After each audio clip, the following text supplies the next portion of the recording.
오늘은 소율의 문답 계속해서 83번째 시간에 세 번째 부분을 또 계속해서 다뤄보는데요. 이 문답이 좀 중요해서 지금 세 번에 걸쳐서 좀 다루고 있습니다. 질문 한번 읽어드릴게요. 법을 어기는 자가 모두 동일하게 극악무도합니까? 이에 대한 답변은 이렇죠. 어떤 죄는 그 자체로 악하며 여러 가지 무서운 죄로 발전하기에 하나님이 보시기에 다른 죄보다 더욱 악한 것입니다. 이렇게 나와 있어요. 저를 한번 봐주시면요. 그러니까 죄가 다 하나님 앞에는 다 큰 죄입니다. 작다 할 수 있는 죄가 실은 없어요. 그러니까 어떤 분이 그런 비유를 들더라고요. 그러니까 뭐 아침부터 좋은 비유는 아니지만 이렇게 시골에 가면 이게 분뇨라고 그러죠. 이렇게 퇴비에 쓰려고 분뇨를 이렇게 그걸 걷어가지고 밭 이랑이나 이런데 막 뿌리거든요. 근데 그게 굉장히 악취가 나죠. 근데 그게 그거 자체도 굉장히 악취지만 막 그거를 이제 분무기를 쏜다 그럴 때 그 어떻게 보면 그 질 자체는 똑같다는 거죠. 양의 차이가 있을 뿐이지 질은 똑같다는 거예요. 그와 같이 죄도 어떤 그 질 자체는 다 하나님 보시기에 아주 예수님 십자가에서 죽으셔야 할 만큼 큰 죄다라는 것을 우리가 좀 알아야 되지만 그럼에도 불구하고 어떤 죄는 더 극악무도한 그런 죄가 있다라는 게 이 소유리 문답의 83번째 문답이에요. 그래서 오늘은 그 마지막으로 용서함이 없는 죄가 있어요. 이 부분을 좀 다루도록 하겠습니다. 한번 보시면 성령을 해방, 여러분들이 많이 들었을 거예요. 성령 해방죄라 그러죠. 성령을 해방하는 죄의 경우는 용서함이 없는 죄입니다. 이는 의도적으로 그리스도의 피를 부정한 것으로 여기는, 그러니까 예수 그리스도의 피를 부인하고 부정하는 그것이 성령 해방죄다 이렇게 나와요. 그러니까 이제 성령 자체를 막 해방하는 게 아니라 뭐 그것도 있을 수 있겠지만 성령의 주도적인 역사가 뭐예요? 복음을 받아들이게 하는 건데 이 복음의 핵심 뭐예요? 그리스도의 피거든요. 보혈, 그리스도의 보혈이거든요. 근데 그거를 부인하고 부정하는 거. 이제 이것이 용서함이 없는 죄예요. 여러분 마태복음 12장 31절 32절을 보시면 그러므로 내가 너에게 이르노니 사람에 대한 모든 죄, 그죠? 사람에 대한 모든 죄 굉장히 많잖아요. 그런 죄, 또 모독, 이것도 굉장히 큰 죄잖아요, 그죠? 근데 그런 죄와 모독은 사하심을 얻을 수 있는데 성령을 모독하는 것은 사하심을 얻지 못하겠고 또 누구든지 말로 인자를 거역하면 사하심을 얻대, 그죠? 심지어 예수님을 말로 막 거역하는 것도 굉장히 큰 죄인데 그것도 사하심을 얻는다는 건데 누구든지 말로 성령을 거역하면 이 세상과 오는 세상에서도 사하심을 얻지 못하리라. 한번 저를 봐주시면요. 이제 이 말씀이 되게 무섭잖아요, 그죠? 그러니까 목사님 저 성령 해방한 거 아니에요? 저 용서받지 못하는 죄 있는 거 아니에요? 이렇게 두려움에 떠는 분들도 혹여 있습니다. 근데 여러분 우리가 완전 죄인이죠. 우리가 의롭다 할 수 있는 부분이 실은 없습니다. 알고 보면 없는데 이 성령을 해방하는 죄가 그럼 뭐냐? 이거 가지고 굉장히 논란이 많았어요. 근데 대부분의 학자들은 이런 이야기를 합니다. 예수 그리스도를 이제 말로도 막 이렇게 좀 거역하고 그러면 어떻게 보면 베드로도 막 이렇게 예수님을 이렇게 거절하기도 부인하고 그랬잖아요. 저주하고 그죠? 기억나죠? 예수님 십자가 지시기 전에 3번 부인하고 거기에 보면 막 저주하고 부인하고 막 이렇게 좀 묘사되는 부분들이 있어요. 근데 사하심을 받습니까? 못 받습니까? 받을 수 있어요. 여러분, 가룟 유다는 사하심을 받을 수 있는 죄입니까? 없는 죄입니까? 실은 그가 회개했다면 사하심을 얻죠. 근데 끝까지 회개를 못했죠. 이게 무슨 말이냐면, 성령께서 하시는 역사가 있죠. 그 뭐예요? 의에 대하여, 죄에 대하여 심판을 하시면서 우리에게 죄를 깨닫게 하고 예수를 믿게 하죠. 근데 그것을 거부하는 거예요. 그 성령의 역사를 거부하는 거예요. 해방하는 거죠.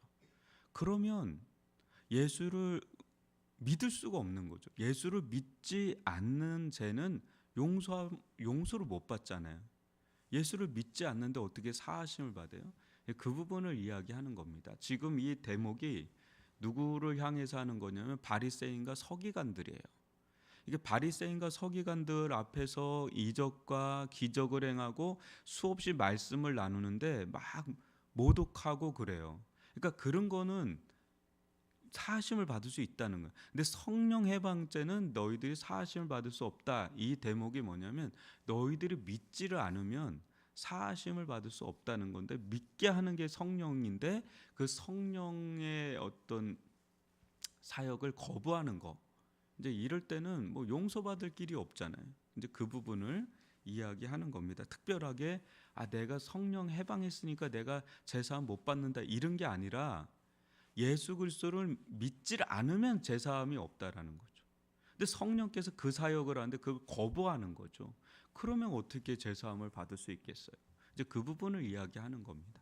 그래서 이 부분은 그렇게 좀 정리하시면 좋을 법하고요.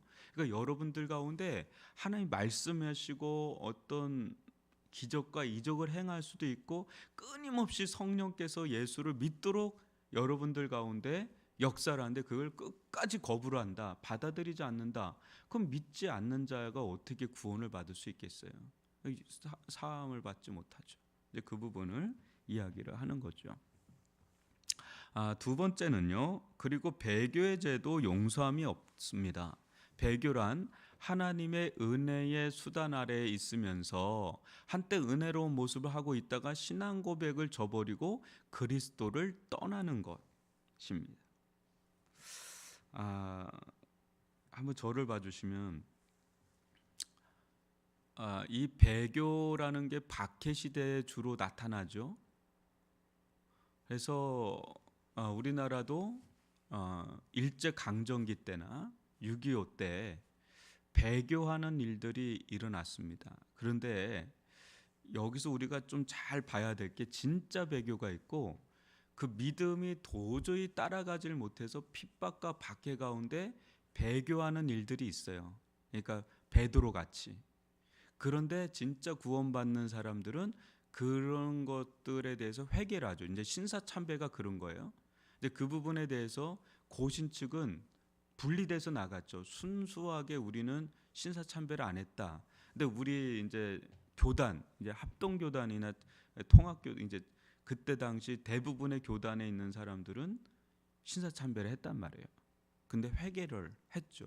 아주 이제 그걸 공개적으로 회개했느냐 안 했느냐가 한국 교회사에도 이제 말이 있지만은 여하튼 이제 회개하는 마음으로 다시 돌아온단 말이죠.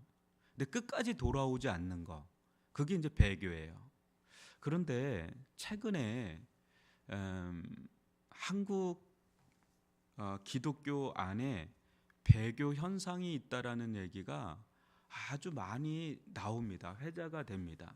그 배교 현상이 두 가지로 나타나는데 하나는 이단으로 흘러가거나 아니면 카톨릭으로 흘러가거나 불교 타종교로 흘러가거나 심지어는 이슬람으로도 넘어갑니다. 그리고 이제 세상으로 넘어가는 거죠. 교회하고 이제 적을 끊는 거죠. 이제 그것들이 배교 현상이라고 하는데 지금 이게 상당히 두드러져 있어요. 근데 그 이유가 있겠죠. 교회가 이제 타락을 해서 너무 실망스러워서, 근데 그 속에 원래 믿음이 없을 수도 있어요. 믿음이 없던, 뿌리가 없던 사람들이 이제 그런 실망스러운 모습을 보고 배교하는 일들이 있을 거고, 또 믿음이 있다고 했는데 여하튼 간에 믿음에서 떠난 사람이 있을 수 있어요. 근데 지금 이 배교라는 건 정확하게 믿음이 없던 사람이 떠나는 거는 실은 배교라고 하기가 어려워요. 원래 믿음이 없었으니까. 근데 교회는 다녔는데 믿음이 없을 수 있잖아요. 그냥 종교적으로 그냥 이렇게. 근데 믿음이 있었는데 배교하는 사람이 있습니다. 이거 배도 배교라고 하는데 이거는 끝까지, 그러니까 죽는 그 순간까지도 그렇다면 그 사람은 굉장히 위험한 상황이다라는 것을 볼 수 있어요. 한번 그 부분을 히브리서 6장 4절부터 6절을 볼게요.